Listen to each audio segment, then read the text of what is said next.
శివానందలహరి 78వ శ్లోకం. ఈ శ్లోకంలో ఆదిశంకరాచార్యులు వారు ఏం చేశారు, తనని తాను కొత్త నవవధువులాగా రెడీ చేసుకొని, స్వామి నన్ను చేపట్టి నన్ను ఏలుకోండి అని చెప్తున్నారు. ఇలా ఏలుకోవడానికి ఏమేమి లక్షణాలు ఉండాలో చెప్పారు. అలాంటి లక్షణాలన్నిటిని నేను కలిగి ఉన్నాను అని చెప్పారు.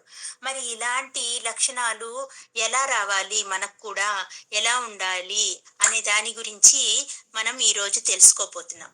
దానికి మనకు ఉపమానంగా పార్వతీ అమ్మవారి యొక్క కథ చెప్పారు. పార్వతీ అమ్మవారు పరమేశ్వరుణ్ణి చేరడానికి అసలు ఆయనకి ఎలాంటి ఉపచారాలు చేసింది, ఎలా చేరింది అనేది క్లుప్తంగా చెప్తున్నారు మనకు ఆదిశంకరాచార్యుల వారు.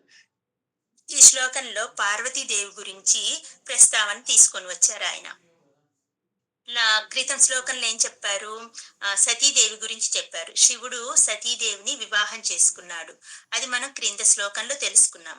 ఆమె ఏం చేసింది, పెళ్ళైన తర్వాత కొన్ని కారణాల వల్ల తన శరీరాన్ని యోగాగ్నిలో చేసేసుకుంది. ఆమె సతీదేవి లేకుండా అయిపోయిందనమాట. ఈ విషయం కూడా మనం గత శ్లోకాల్లో తెలుసుకున్నాం. సతీదేవి దహనం తర్వాత మళ్ళీ శివుడు ఏం చేశాడు, పూర్తి వైరాగ్యంలో, ఈసారి వైరాగ్యంతో పాటు సమాధి స్థితిలో ఉండిపోయారు. ఆమె మీద అనురాగంతో ఆయన ఇంకా ఈ ప్రపంచం గురించి ఏమీ పట్టకుండా పూర్తి సమాధి స్థితిలోకి వెళ్ళిపోయారు. ఆ సమాధి స్థితిలో ఉన్న అతన్ని ఎలా బయటికి తీసుకొచ్చింది పార్వతీదేవి అనేది మనకు ఇక్కడ అంశం. ఏ ఏ ఉపచారాలు చేసి పరమేశ్వరుణ్ణి చేరింది అన్న దాని గురించి చెప్పుకోబోతున్నాం మనం చక్కగా. మనకు అక్కడ సతీదేవి యోగాగ్నిలో దహనం అయిపోయిందని చెప్పుకున్నాం కదా. ఆ సతీదేవి మళ్ళీ హిమవంతుడు, మేనాదేవి, వీళ్ళిద్దరు, పర్వతరాజు హిమవంతుడు అనమాట. ఆ హిమవంతుడు భార్య మేనాదేవి, వీరిద్దరికి పుత్రికగా జన్మించింది, అంటే పార్వతీదేవిగా జన్మించింది. నారద మహర్షి వచ్చి ఈ పాప వాళ్ళకి చెప్పాడు, ఎవరితో, హిమవంతుడితో, ఈ పాప శివుడి కోసమే జన్మించింది, ఈ పాప పేరు పార్వతి అని పెట్టండి, పార్వతీ పరమేశ్వర్ల కళ్యాణం జరగాలి, వారి ఇరువుర కళ్యాణం ద్వారానే లోక కళ్యాణం జరుగుతుంది అని చెప్పి వెళ్ళిపోయాడు. వెంటనే హిమవంతుడు కంగారు పడ్డాడు. మరి అంతే కదా, ఆడపిల్లని ఒక సమాధి స్థితిలోకి వెళ్ళిపోయిన అతనికి ఇచ్చి పెళ్లి చేయాలంటే మరి ఏ తల్లిదండ్రులకైనా కంగారు ఉంటుంది. అదే కంగారు హిమవంతుడు పడ్డాడు. శివుడిని చూడపోతే సమాధి స్థితిలో ఉన్నారు, ఇలాంటి పరిస్థితిలో ఈ వివాహం ఎలా జరుగుతుంది, అయ్యో ఏంటి నారద మహర్షి ఇలాగా చెప్పారు అని ఈయన ఆలోచనలో పడిపోయారంట. చాలా బాధపడుతూ ఉన్నారు రోజు ఈ విషయాన్ని తలుచుకొని. ఇక్కడ అమ్మవారు ఏం చేస్తుంది, చక్కగా పెరుగుతుంది. పెరిగి చిన్నప్పటి నుంచే శివభక్తి పరాయణి ఈమె కూడా, సతీదేవి లాగానే. అమ్మవారు చిన్నగా యుక్త వయసుకు వచ్చారు. రాగానే ఈమె యుక్త వయస్సుకి వచ్చిన కరెక్ట్ సేమ్ సందర్భంలో అక్కడ ఈశ్వరుడు సమాధి స్థితి నుండి బయటికి వచ్చి ఒక్కసారి కళ్ళు తెరిచారు. ఈమె సతీదేవి మరణించి మళ్ళీ పార్వతీదేవిగా పుట్టి మళ్ళీ ఆమె యుక్త వయసుకు వచ్చే వరకు కూడా ఆయన సమాధి స్థితిలో ఉన్నారు. ఎప్పుడైతే యుక్త వయసుకు వచ్చిందో అప్పుడు ఆయన తన సమాధి స్థితి నుండి బయటికి వచ్చి, నేను ఎన్ని సంవత్సరాల నుండి తపస్సు చేస్తున్నాను అని ఒక్కసారి చుట్టూ ఇలా చూసుకున్నారంట. చుట్టూ చూసుకొని, నా తపస్సుకి వేరే ప్రదేశం అవసరం, నేను ప్రదేశాన్ని మార్చి తపస్సు చేసుకుంటాను అని ఈయన నిర్ణయించుకొని తన తపస్సుకి వేరే ప్రదేశం కోసం అలా చూస్తూ ఉన్నాడంట. చూస్తూ ఉండగానే హిమాలయాలు ఆయన కళ్ళకి ఇంపుగా కనిపించినాయి. ఈ హిమాలయ పర్వతాలు చాలా బాగున్నాయి, ఇక్కడికి వెళ్ళి తపస్సుకి ఉపక్రమిద్దాం మనము అని నిర్ణయం తీసుకొని హిమాలయాలకు వెళ్ళి అక్కడ తపస్సుకి కూర్చున్నారు చక్కగా. ఇంకంతే, హిమవంతుడికి సంతోషం వేసింది. అబ్బా, వెతకబోతున్న ఇది కాలికి తగిలింది అంటాం కదా, అలాగా శివుణ్ణి ఎక్కడికి వెళ్ళి వెతకాలి, ఆయన సమాధి స్థితిలో ఎక్కడ కూర్చొని ఉన్నారు అని అనుకుంటున్న సందర్భంలో ఈయన ఈ హిమాలయాలకు వచ్చి తపస్సుకు కూర్చున్నారే అని ఆయనకి సంతోషం అనిపించి, నారదులు చెప్పారు కదా మన ఇంట పుట్టిన ఆ పాప శివుణ్ణి చేరటానికి అని చెప్పారు కదా అని వెంటనే ఏం చేశాడు, పార్వతీ దగ్గరికి వెళ్ళి పార్వతీదేవిని ఆయనకి సేవ చేయమని చెప్పారు. అమ్మ, ఆయనకి ఉపచారాలు చేసుకో, ఆయన గొప్ప తపస్సులో మునిగి ఉన్నారు, ఆయనకి ఆ తపస్సుకు భంగం కాకుండా చూడు, ఆయన ఆ తపస్సులో నుంచి ఎప్పుడన్నా బయటికి కళ్ళు తెరిచి చూసినప్పుడు ఆయనకి అవసరమైన ఉపచారాలు చెయ్యి, అతన్ని సేవ చేయమని నియమించాడు ఈ పార్వతీదేవిని. అమ్మ చక్కగా అలాగే సవినయంగా ఎలాగైతే తండ్రి ఏమేం చెప్పాడో అవన్నీ వినయంగా వినింది. విన్నట్లే స్వామివారి సేవ చేసుకుంది, శివుడికి సేవ చేసుకుంటూ ఉంది. ఇంకా దేవతలందరూ ఏం చేస్తున్నారు? వీరి కలయిక కోసం తొందరపడుతున్నారు. ఎందుకు వీరి కలయిక కోసం దేవతలు తొందరపడుతున్నారు? ఎందుకంటే వీరిద్దరి సంతానం మాత్రమే తారకాసురుడు చంపడానికి, మరణానికి కారణమవుతాడు అని తారకాసురుడు గొప్ప వరాన్ని తీసుకున్నాడు. ఎందుకంటే ఆయన సమాధి స్థితిలోకి వెళ్ళిపోయారు, సతీదేవి చనిపోయి ఆయన ఇంకా పెళ్లి చేసుకోడు. కాబట్టి నేను శివుడికి పుట్టే పుత్రుడి ద్వారానే మరణం పొందాలి అని వరాన్ని తీసుకొని ఆ వరగర్వంతో ఆయన పెచ్చిరేగిపోయి మూడు లోకాల మనుషుల్ని, దేవతల్ని, రాక్షసుల్ని, ఇంకా మనుషుల్ని అందరిని ఇబ్బంది పెడుతూ ఇచ్చా స్వేచ్ఛగా తిరుగుతూ ఉన్నాడు, తనకి నచ్చినట్లు తిరుగుతూ ఉన్నాడు. ఇక వీడి ఆగడాలకి తట్టుకోలేని దేవతలందరూ వీళ్ళిద్దరు కలయిక కోసం చూస్తున్నారు. అప్పుడు ఏం నిర్ణయించుకున్నారు? అందరూ కలిసి ఆయన తపస్సు నుండి బయటికి తీసుకురావాలి. ఎలాగో సమాధి స్థితి నుండి బయటకు వచ్చి తపస్సుకు ఉపక్రమించారు.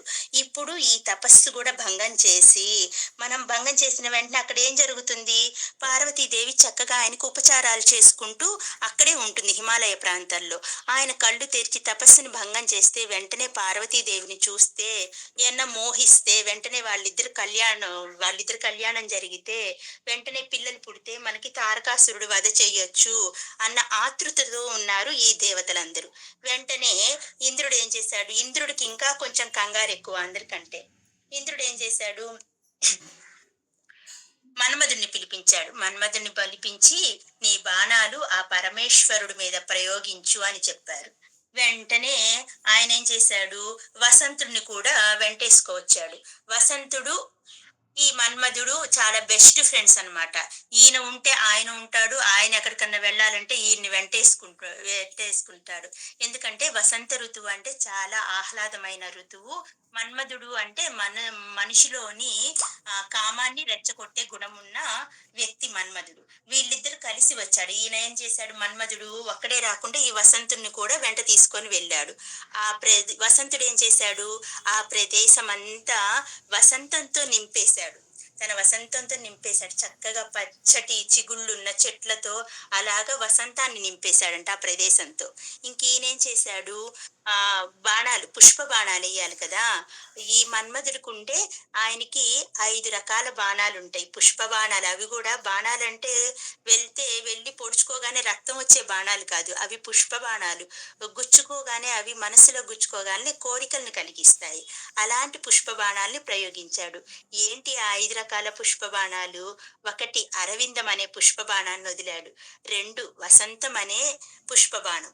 3 ద్యూతం అనే పుష్పబాణం. 4 నవమల్లిక. 5 నీలోత్పలం. ఈ 5 పుష్ప బాణాలు మన్మధుడి యొక్క బాణాలు. ఈ 5 బాణాలను ఏకకాలంలో వదిలాడు. ఒక్కొక్కటి కూడా కాదు. అవి అసలు ఎంత చక్కటి, ఆ పుష్పాలు దొరకటమే రేర్ అన్నమాట. అలాంటి అందమైన పుష్ప బాణాలని అన్నిటినీ కలిపి ఒక్కసారిగా వదిలాడు. ఈ పుష్ప బాణాలు చాలా యోగ్యమైన పూలు భక్తికి. అవి భక్తికి, మళ్ళీ దీనికి మనకి ఏం చెప్పాలి, రసోత్పత్తికి కూడా చాలా ముఖ్యమైన పూలంట ఈ పుష్ప బాణాలు.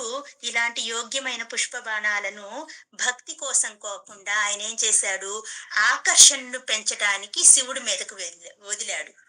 వెంటనే ఆ శివుడు మన్మధుడిని, శివుడు తపస్సు నుంచి బయటికి వచ్చాడు, మన్మధుడిని చూశాడు. వెంటనే మన్మధుడిని కాల్చేశాడు. కాల్చేసి మళ్ళీ ఈయనేం చేశాడు? మళ్ళీ తపస్సుకి వెళ్ళిపోయాడు. అంటే మళ్ళీ సమాధి స్థితిలోకి వెళ్ళిపోయారు. అప్పుడు బ్రహ్మదేవుడు వచ్చాడు. వచ్చి పార్వతీదేవికి చెప్పాడు, అమ్మా ఇట్లా కాదు, ఇలాంటి చిన్న చిన్న కుయుక్తులకి శివుడు కదలడు. ఇలాంటి విషయాలు ఆయనపై ప్రభావితాన్ని చూపించలేవు. కాబట్టి నువ్వే ఆయన్ని సమాధి స్థితి నుండి బయటికి తీసుకురావాలి. నీ తపస్సుతోటి, నీ యొక్క భక్తితోటి, నీ యొక్క శ్రద్ధతోటి ఆయన్ని బయటికి తీసుకురావాలి సమాధి స్థితి నుండి అని చెప్పగానే ఆమె సరే అంది. భక్తి ద్వారానే దీనివల్ల ఈ సంఘటన ద్వారా ఆమెకి ఏం తెలిసింది? ఈయన్ని భక్తి ద్వారా మాత్రమే చేరుకోగలం గానీ, ఇంకా ఏ రకంగా ఈయన్ని ప్రలోభ పెట్టలేము. ఇలాంటి ప్రాపంచిక విషయాలు ఈయన పట్టించుకోరు, సహించరు అన్న ఒక మాట అర్థమైపోయింది ఈమెకి. వెంటనే ఆమె ఏం చేసింది? తండ్రి దగ్గరికెళ్ళింది. అనుమతి తీసుకుంది. నాన్నగారు నేను తపస్సు చేస్తాను నాన్నగారు అనగానే ఎవరి కోసమమ్మా అంటే, నేను ఆయన్ని పొందటానికి తపస్సు చేస్తాను అనింది. అడగగానే ఈయన సంతోషంగా ఒప్పుకున్నారు. ఎందుకంటే ఈమె పార్వతీదేవి ఆయన్ని చేరుకోవడానికి మాత్రమే ఉంది. ఈయన కూడా ఆ ఆ సమయం కోసమే చూస్తున్నాడు. శివుడికి చేర్పించాలి శివుడి దగ్గరికి అని. వెంటనే సరే అన్నాడు. ఆమె ఏం చేసింది? తపస్సుకు మొదలుపెట్టింది. ఆ తపస్సు ఎలా ఉంది? ఆమె పంచాగ్నుల్ని వెలిగించుకొని తపస్సు. పంచాగ్నులు అంటే ఏంటి? 4 వైపులా అగ్నిని వెలిగించుకుంది. ఐదో అగ్ని, పంచాగ్ని అంటే ఎక్కడ? పైనుంచి సూర్యుడు వేడి. అది పంచాగ్ని. ఈ చుట్టుపక్కల 4 వైపులా ఆమె ఎక్కడైతే నిలబడి ఉందో, ఆమె నిలబడిన ఆ 4 మూలల చక్కగా అగ్నిని వెలిగించుకొని మధ్యలో ఆమె నిలబడి పైనుంచి ఐదో అగ్ని సూర్యుడి యొక్క వేడి. వర్షాకాలంలో తడుస్తుంది, చలికాలంలో వణుకుతుంది, ఇంకా ఇలా ఈ ఎండ్లాకాలంలో ఎండిపోతూ ఉంది. ఇలా వణుకుతూ, తడుస్తూ, ఎండుతూ తపస్సు చేసింది. ఎన్ని సంవత్సరాలు చేసిందో ఆయన్ని చేరుకోవడానికి ఈ తపస్సు. ఆమె అస్సలు అన్నం లేదు, నీళ్లు లేదు, కూర్చున్న మాటే లేదు. ఇలా పంచాగ్నుల మధ్య ఆమె తపస్సు మొదలుపెట్టింది. వెంటనే శివుడు చూశాడు. సమాధి స్థితి నుండి బయటికి వచ్చి చూసి, ఈమె ఎందుకు ఇలాంటి ఘోరమైన తపస్సు చేస్తుంది? ఇంతకు ముందంతా నాకు ఉపచారాలు చేసింది. ఆ కారణంగానే మళ్ళీ ఇప్పుడేమో నా కోసం తపస్సు చేస్తుంది. ఏంటి ఈమె అని అనుకొని వెంటనే ఆయన బ్రహ్మచారి వేషం ధరించాడు. బ్రహ్మచారి వేషం ధరించి ఆమె దగ్గరికొచ్చి వెంటనే అడిగాడు. అమ్మా, ఎందుకు నీవు ఇలా శరీరాన్ని కష్టపెడుతున్నావు? మన శరీరం ఏంటి? ధర్మ సాధనం అంటారు శరీరాన్ని అని నువ్వు వినలేదా? అయ్యో, ఇంత తీవ్ర తపస్సు ఎవరి కోసం, ఎందుకు చేస్తున్నావు అనగానే ఆమె మాట్లాడలేదు. మాట్లాడకుండా పక్కనున్న చెలికత్తెతో కంటి సైగతో చెప్పించింది. శివుడు కోసం చేస్తున్నాను, ఆయన కోసం నేను ఈ తపస్సును చేస్తున్నాను, ఆయన్ని చేరుకోవడానికి మాత్రమే నా ఈ తపస్సు అని చెప్పి చెలికత్తెతో చెప్పించింది. వెంటనే ఈయనేమన్నాడు? ఆయనకి ఏందమ్మా ఊరా పేరా, డబ్బా దస్కమా, ఇల్లా వాకిలా, ఆయనేంటి వైరాగ్య శ్మశానంలో బూడిద పూసుకొని తిరుగుతూ ఉంటారు, అతనికి ఒక ఇల్లు వాకిలి ఉందా? అతని కోసమా నువ్వు ఇంతటి తపస్సు చేస్తున్నావు అని పెద్దగా నవ్వాడంట ఈ బ్రహ్మచారి వేషంలో ఉన్న శివుడు. అంతే ఈమెకు వెంటనే కోపం వచ్చేసింది. కోపం వచ్చి, నీకేమి తెలుసు ఆయన గురించి? ఆయనకి ఎలాంటి కోరికలు లేవు. ఆయన వైరాగ్యమూర్తి. ఆయనకి కొంపగోడుతో పని లేదు, డబ్బు దశకంతో పని లేదు, ఊరు పేరు అవసరం లేదు. ఈ సర్వం, ఈ ప్రపంచమంతా వ్యాపించి ఉంది ఆయనే. ఆయన గురించి మీకేం తెలుసు? తను చక్కటి వైరాగ్యమూర్తి, ఆ పరమశివుడు పరమ పురుషుడు అని చెప్పేసింది. ఆయనకి సంపదలు లేవు అంటున్నావు, తల్లిదండ్రులు లేరు అంటున్నావు, నీకు శివతత్వం తెలీదు. ఇలా మాట్లాడుతున్నావు కాబట్టి నీకు శివతత్వమే తెలీదు. నువ్వు ఆయన్ని నిందిస్తున్నావు. అలా నిందించే వాళ్ళతో నేను మాట్లాడను. అలాంటి నిందలు నేను విన్నా కానీ పాపమే ఇక్కడి నుంచే వచ్చింది. నిందలు చెప్పే వాళ్ళకంటే వినే వాళ్ళకి ఎక్కువ పాపమా అనే సందర్భము ఇక్కడి నుంచే వచ్చింది. నిందలు వినటం కూడా నాకు పాపమే. కాబట్టి నేను వినదలుచుకోవడం లేదు. నువ్వు ఇక్కడి నుంచి ముందు వెళ్ళిపో అనగానే వెంటనే శివుడు కరిగిపోయాడు. శివుడు వెంటనే తన స్వస్వరూపాన్ని చూపించి ఆమె ఎదుట ప్రత్యక్షమయ్యాడు. అంతే ఆమె సంతోషించింది. సంతోషించి ఆమె వెంటనే అడిగింది, "స్వామి మీరా?" అనగానే ఆయన, "అవును, నీ తపస్సు ఫలించింది" అని చెప్పారు. చెప్పగానే యాస్టీజ్ ఎలా సతి అమ్మవారైతే ఎలా అన్నారో, "స్వామి మా తండ్రి అనుమతి తీసుకొని నేను తపస్సు మొదలుపెట్టాను. అలాగే మీరు మా తండ్రి అనుమతి తీసుకొని నన్ను చేపట్టండి" అని అడిగింది. అడగగానే వెంటనే ఈయన మెచ్చుకున్నాడు. "చక్కటి విషయం చెప్పావు" అన్నారు. అని ఈసారి ఏం చేశారు, పెళ్ళికి ముహూర్తం నిర్ణయించడానికి పరమేశ్వరుడు సప్త ఋషులని పిలిపించాడు. ఈసారి బ్రహ్మదేవుడిని పిలిపించకుండా సప్త మహర్షుల్ని పిలిపించారు.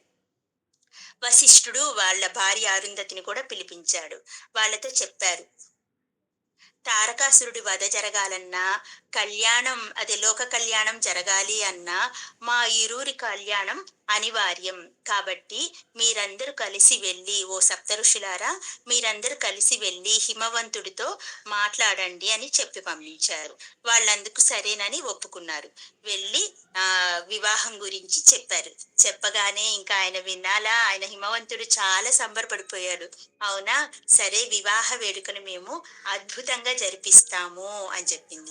ఇంకా వాళ్ళ అమ్మ మేనాదేవి ఏం చేసింది, పార్వతీదేవికి భార్యకు ఉండవలసిన ధర్మాలన్నిటిని గురించి చెప్పాలి. సాక్షాత్తు ఆ పరమశివుణ్ణే నా కూతురు పెళ్లి చేసుకోబోతుంది. భార్యకి ఎలాంటి ధర్మాలు ఉండాలి, ఆ ధర్మాలన్నిటి గురించి నా నా కూతురికి నేను చెప్పాలి అని భావించింది.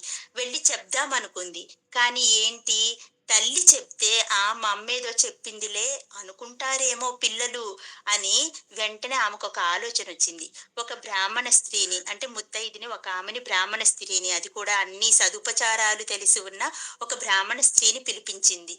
పిలిపించి ఆమెతో చెప్పించింది. ఈమె సాక్షాత్ అమ్మవారు, ఈమెకు తెలియనవా? కానీ ఈమె చూడండి, సవినయంగా చక్కటి సుహృదంతో వినిందంట.